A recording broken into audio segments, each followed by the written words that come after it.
revenue from their content.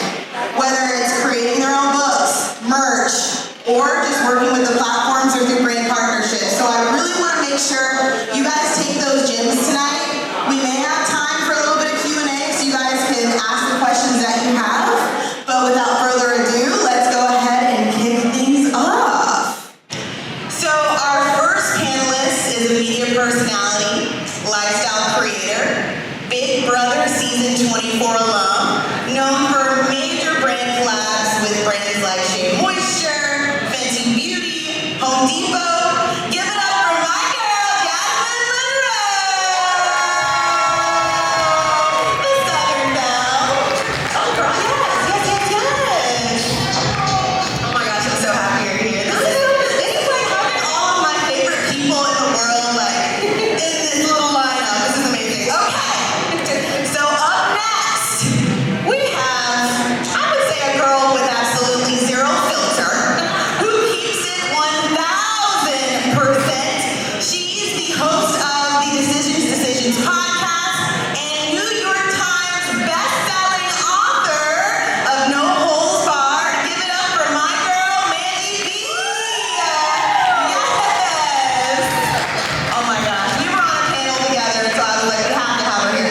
So yes, you can just sit wherever you please. We're gonna have a conversation tonight. I feel like panels are just so dry and boring, but tonight we want to just really just talk. You know what I mean? Like it's gonna be a vibe. Actually, you can't tell me that. Oh my God. Look at it. Okay. Until 8:15, child. No, it's Ooh, okay. You may know this creator from his viral videos. Okay. He created a video and he was asked, if your house was on fire and you could only save two things, what would they be?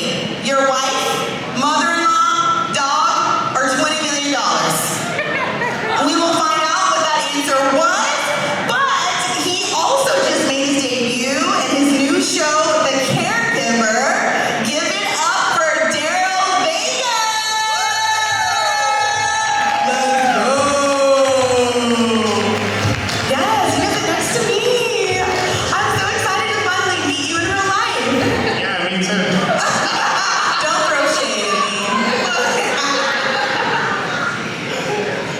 Okay, let's see. Ooh, okay. So coming up next, we have some of my favorite creators. I've worked with them in the past, along with my girl Jazz here, but they are comedy creators. They are so amazing. Every time you see their videos pop up, you may know them by this little soundbite. It's actually really hilarious anytime they get into a scuffle. But I would love to introduce Chantel and Jamal. And congratulations on just hitting 2 million followers on Facebook. We've worked together many times, brand partnerships with so many brands. I honestly lost count. I had to go back and look today through the media kit. I was like, damn, that many? Like 120,000 partnerships in like a month. Like it's been crazy for us. Okay. Now this next panelist, she is definitely that girl when it comes to content creation. She helps you create strategies that turn your content into profit, which is really the focus of this panel. But she also recently just started Content Island, where she helps create strategies so you can create viral content. And I'm super excited to welcome my girl to the stage, Troya Monet. Yes, we were also on a panel together. Wherever you want to go. Yes, wherever you want to go. You want to sit by the girls? Or you want to sit okay, come on, guys. She's a girl. Oh no, you look so cute. Okay. All right, we're going to get this last person in here into the group. So this is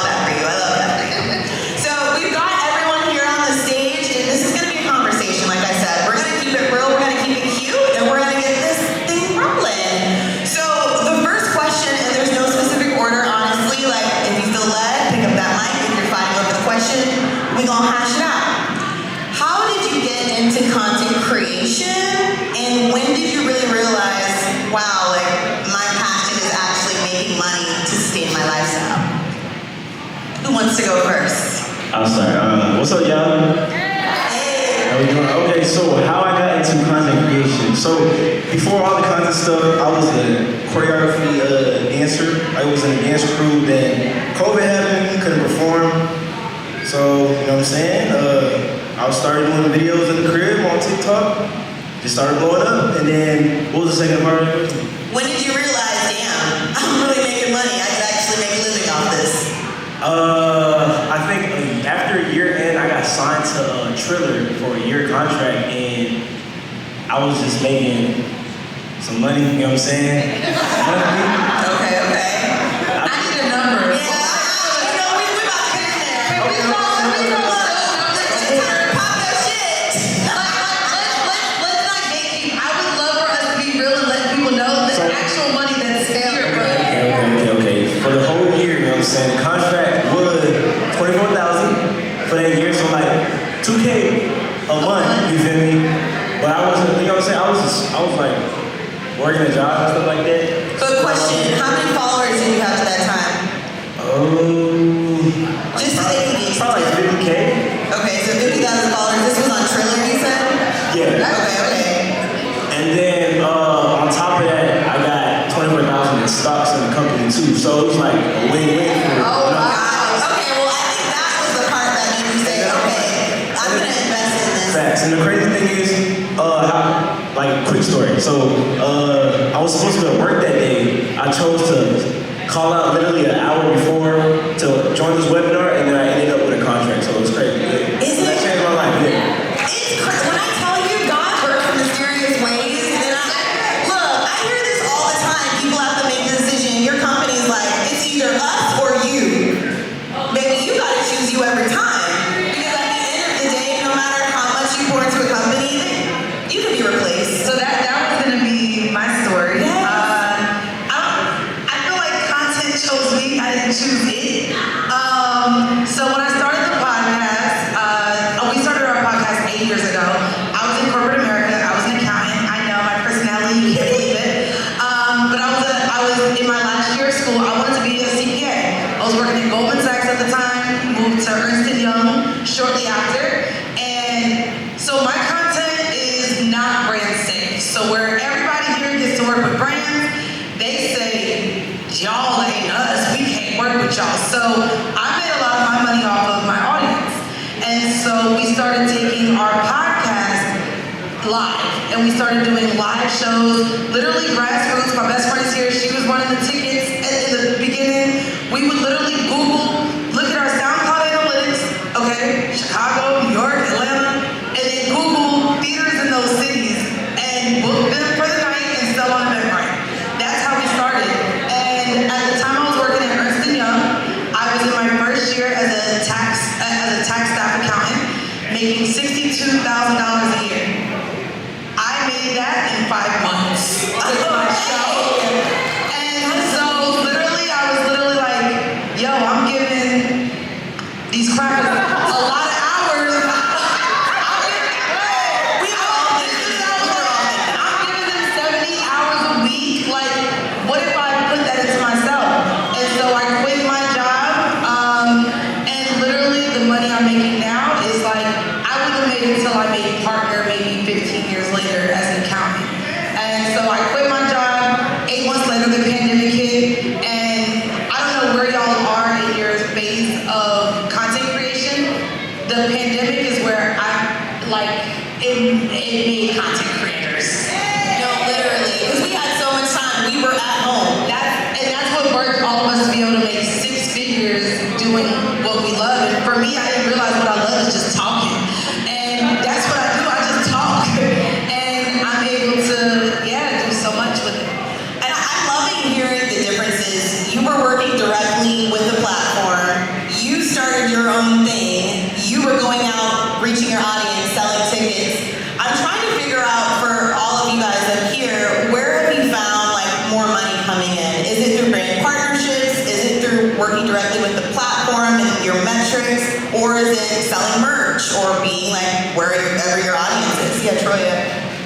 I would definitely say, as soon as you notice that you are getting some type of traction on social media, you notice that you are growing, That is literally your exit plan is to make sure that you create something of your own, right? We see it all the time. Instagram falls off the face of the earth one day. You need to make sure that you own your audience, right? So I am a firm believer of owning my audience. So I take it off of social media.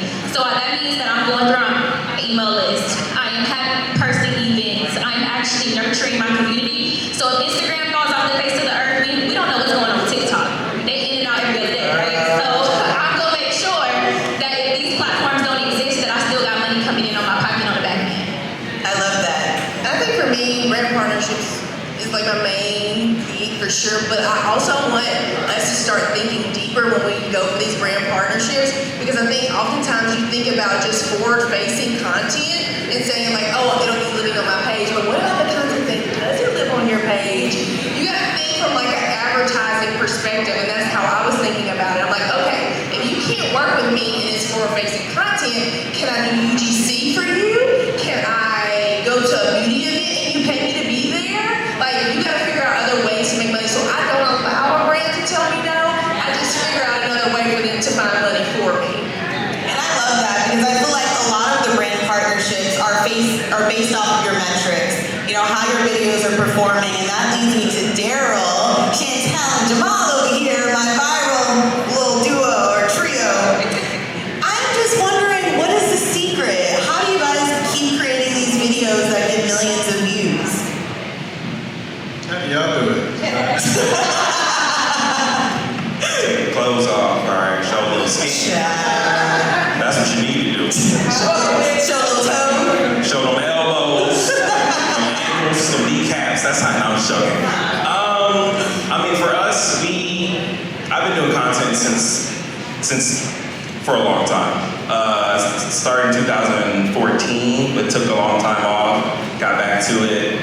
And I was actually doing content with one of my business partners. We made comedy content. And then when I met my wife, I was like, oh, we can run this up. Because, you know, people love relationships. We all love love, right? So I say that to say, I found a niche that worked for me. And we kind of crossed too. I'm naturally comedic as a person, and Shannon's as well. So we decided to, you know, use our relationship and have a main goal and purpose behind it.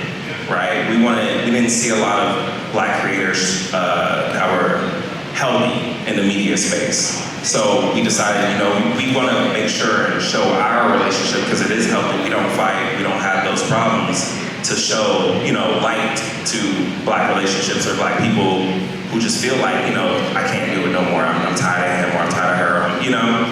So I say find like a main purpose behind that aligns with you.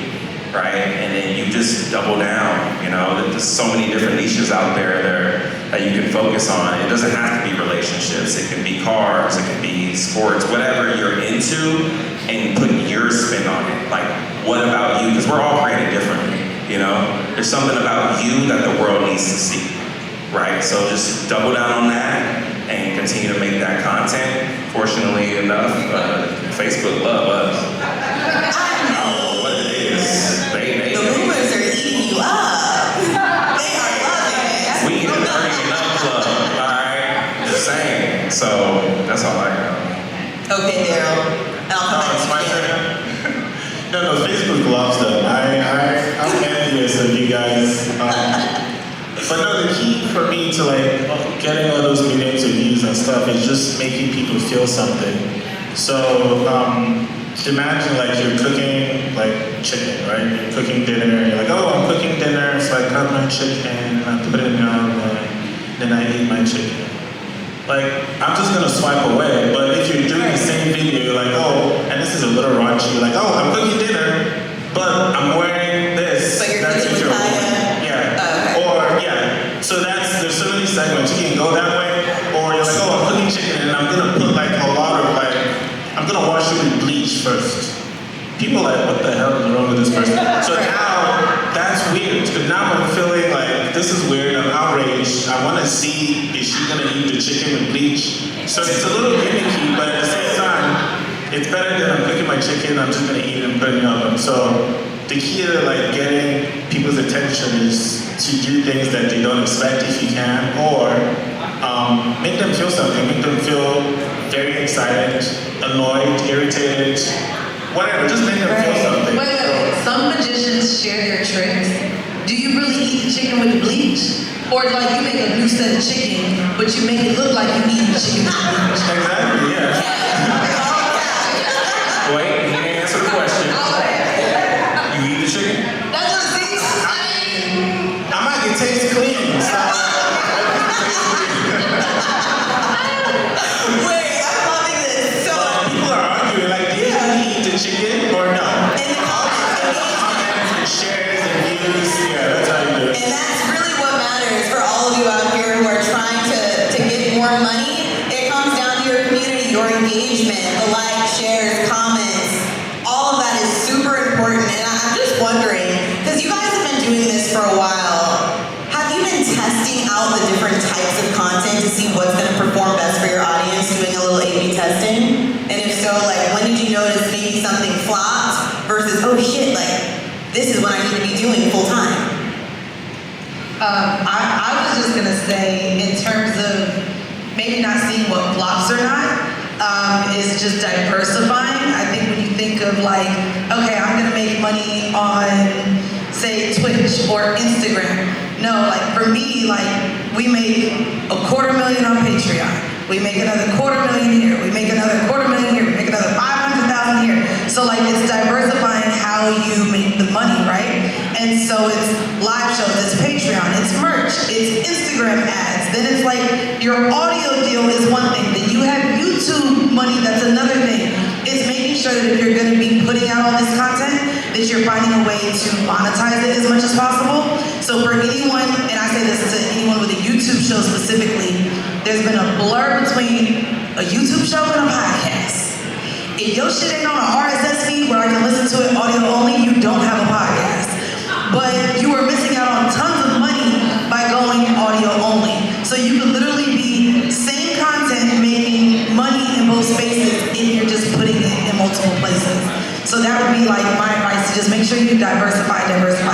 Yeah, I would say that, especially if you're just starting out, I would more focus on just creating. Because the most important thing is consistency. Right. How many times a day or week are you guys posting on Instagram? On Instagram, we probably post, we have 2 separate channels, so we'll probably post 2 or 3 times a day. On Facebook. Yeah. Oh, between 2 channels? I know. Meta says you need to post 3 to 5 times a week in order for the algorithm to reward you. But it just depends on how much you want to grow, how fast. But I feel like Daryl, you're posting constantly too, though. But he's more quality. No, I do like once a week. Really? So yeah, there's a different Everyone's different. God, okay, it's just popping up on my feed at different times. Then maybe it's just, it's so weird how you'll see some people. Yeah, you're the expert in this, Troya. Yeah, what you So, I mean, the way that you have to think about it is lottery, right? The more you play the lottery, the more your chances are to win, right? So that's the way that I think about social media. So you got to pay to play, right? So if I am continuously posting, just like you said, if I'm posting 3 to 5 times a day, that's going to even my chances of being able to get that engagement I want to see, being able to get better into the algorithm. If you guys really think about it, Instagram is a business at the end of the day, Yeah. right? So if I am consistently pouring into Instagram as a business, which means I'm consistently posting, they make their money from ads. So the more content on the timeline, the more money they're going to make, because the more eyeballs are on these people who are paying Instagram for these ads. We use Instagram for free, but there's businesses who are paying Instagram for the ads. So think about it in that standpoint, is I need to make sure that I'm supporting Instagram as a business, not necessarily going through and just posting just to go through and post, but making sure that you think about it in that standpoint, really like change my mindset in terms of social media. Yeah, and also like people don't, like you might post 3 times a day, but those same, like I'm not looking at Instagram all day. I might look at Instagram from 6 p.m. to 6:30, right? You have so many different people. We see our content, we see engagement all the time, but you don't realize when you post, it's getting pushed out to different people every time, right? So you have to, for us, because I think there's a difference between Daryl and us, Daryl's more quality. So he takes his time, he puts his skit together, he might write it out or whatever. Obviously I'm not gonna speak for him. We're more quantity, okay? We feel like, that's just how we want to do our content. I just like putting out stuff a lot, and that's just how we work. There's no one size or one way to do it. There's so many different ways to be able to skin a cat. So. No, I think that's a good point though, because now that you say, okay, I'm like listening to you and you're like, okay, we're posting this many times a day. Meanwhile, I don't really shoot a lot of my content on my phone. I use a really Use a Sony or? Yes, I use a Sony, and I'm like, it's like, and I'm like, prep, tripod, I got my whole shot list, and then I do more storytelling type content, although I'm lifestyle. So sometimes it will be a lot for me to get out a lot of content, but now that makes much more sense, because you're like, oh, I was one time with y'all, don't get what y'all get. No, it's just consistency. He's about to make one right now. No, it's like whatever your cadence is, but my people know that I'm gonna show up every Saturday. Saturday at 11, I'm almost always full. So it doesn't matter if it's daily or weekly, or you do it consistently. So you just gotta show up on the frequent cadence, whatever your cadence is. But I love how you're saying showing up, and that leads me to my next question. You're posting videos all the time. You're being vulnerable. You're letting people into your lives in an extent.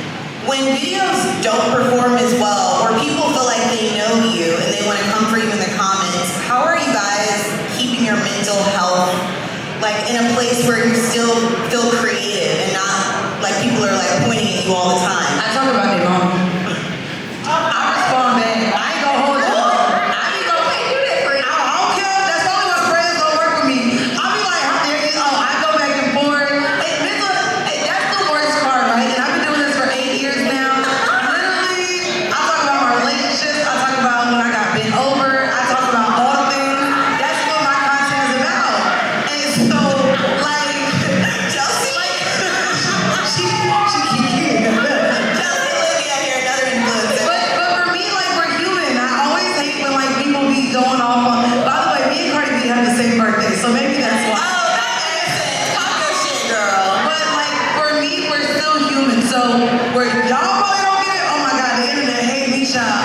So But how does it affect you when people are being like, you're fat, you're ugly, you're this, you're that? You I go look at my bank account. Right. I go look at my bank account, and then I'm like, and my mom always used to tell me, you arguing with another person, they don't know who the fool is. well, no. Well, it depends how much time I got that day. It's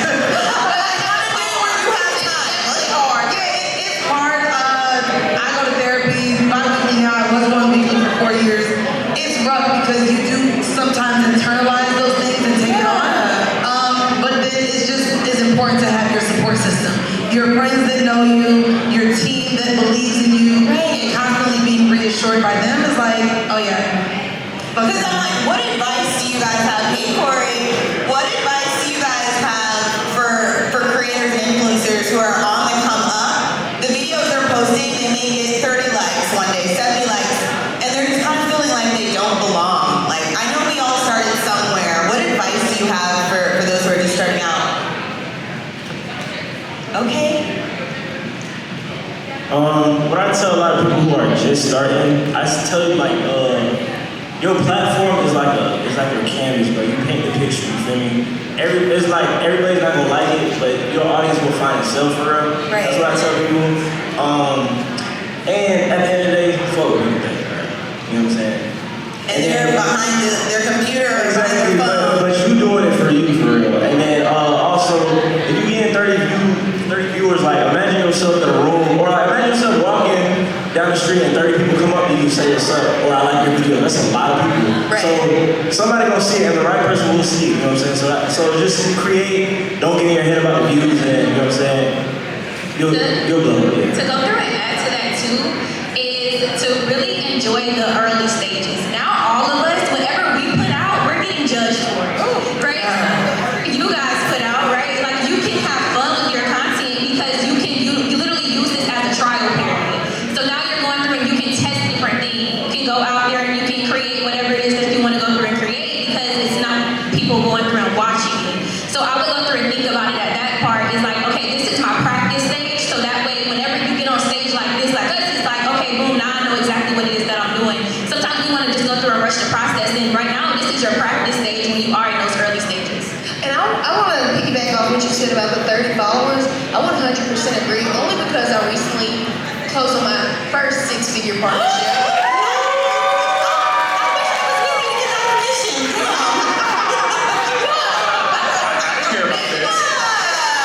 But one of the things I asked him, because I was like shocked, like I was quite literally in awe, and I was like, can you just be honest with me and let me know why you picked me? Like, there's people with millions of followers, way more followers than I have, and they said, oh, we don't care about that. We care about the fact that the followers that you do have, they're engaging, and you're engaged. So for example, if you have 100 likes on a photo, but you also got 50 comments, baby, that's good engagement. That means some people are rocking with you, right?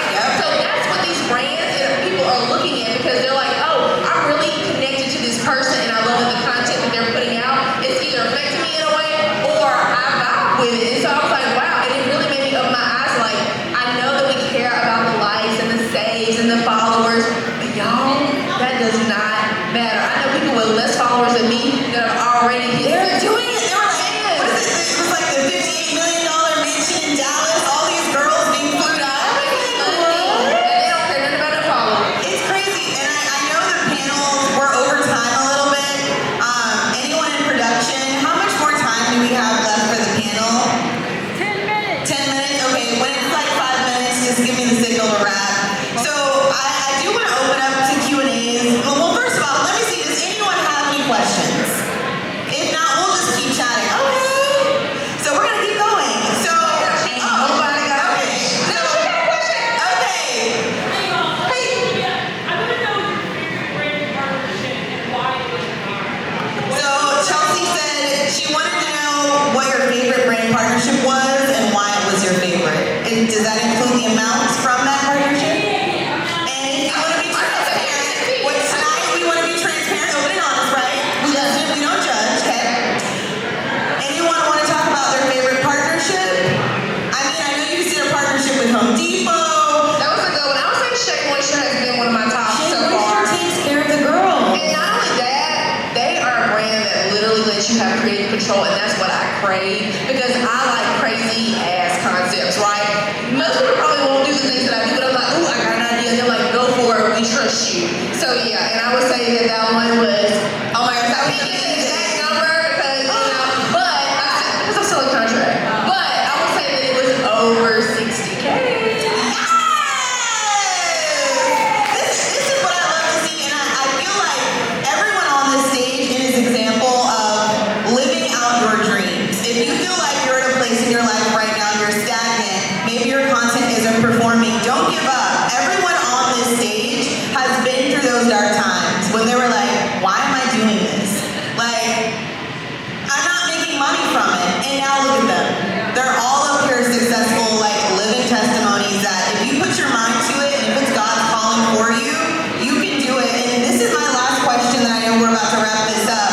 If social media was gone, vanished tomorrow, how would you continue making money in this space because you have a community and audience, and how would you continue to show up for them? I think for me and my wife, we probably get into the space of writing children's books.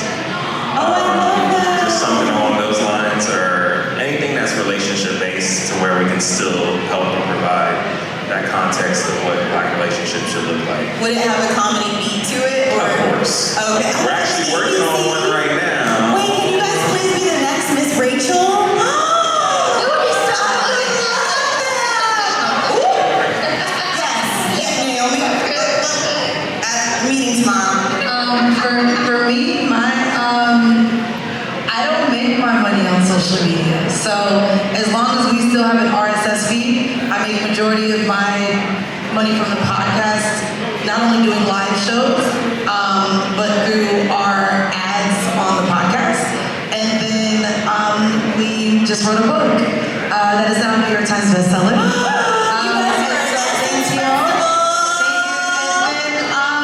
I think what both my partner and I have done has, we pivoted outside of content creation as our identity. So I still own a studio in Brooklyn. I'm working on television and film. There's other ways in which I'm trying to extend. And so to me, social social media is used as a marketing tool for all the things I have. I'm not necessarily monetizing because of the content. Right. Because we're talking about all the things. Yeah, so we don't monetize as much on social media because of the content, but we monetize in every other avenue. So luckily, I would be fine I wouldn't be fine. I don't want social media. I like scrolling at night. I like seeing everybody's content at night when I can't go to sleep. But yeah, we make it elsewhere. For me, so I do a lot of behind the scenes. Like, yes, I'm a content creator, but I work a lot behind the scenes. So I direct. I used to work with kids at a performing arts program, so I'd probably help develop like the next big person, you know what I'm saying, big star. And I do a lot of marketing too. And just I don't know, a lot behind the scenes, like man. Okay, so production. I saw you were like CEO of a production company. I saw something. Got you. Yeah, I probably do like a media agency. I still want to do like video content, but I would love to be a creative director, like for someone else because I have so many ideas and I don't know. I would love to do an agency though where I can go do commercials and stuff for brands because the media is not going anywhere. Right. Social media, you never know. I mean, for me, as a social media manager myself, I would just kind of go through and do the sector of maybe like advertising off of social media. So it'll be like more so just going back to like that traditional marketing before social media kind of went through and existed. So like guerrilla marketing, like more so like on the foot, hands-on, billboards, all types of things like that. I love it. I think for us, our roots are in film and television. Like before I started doing content, I was acting. Jamal's always been a storyteller even before doing content, whether it was through music or his long-form content was directing and writing long-form YouTube videos. So I feel like if social media were gone, I can definitely see us, like we've had production companies like pitch to us shows and that type of thing. We're already in the realm of skits and relationship comedy. We've been hearing like Martin and Keena and like that type of thing. So I feel like that realm and producing television shows, films is something we would get into. That would be amazing. Yeah. I mean, because you're already doing it, basically. Okay, girl, and I saved the best for last. Look, what you gonna say?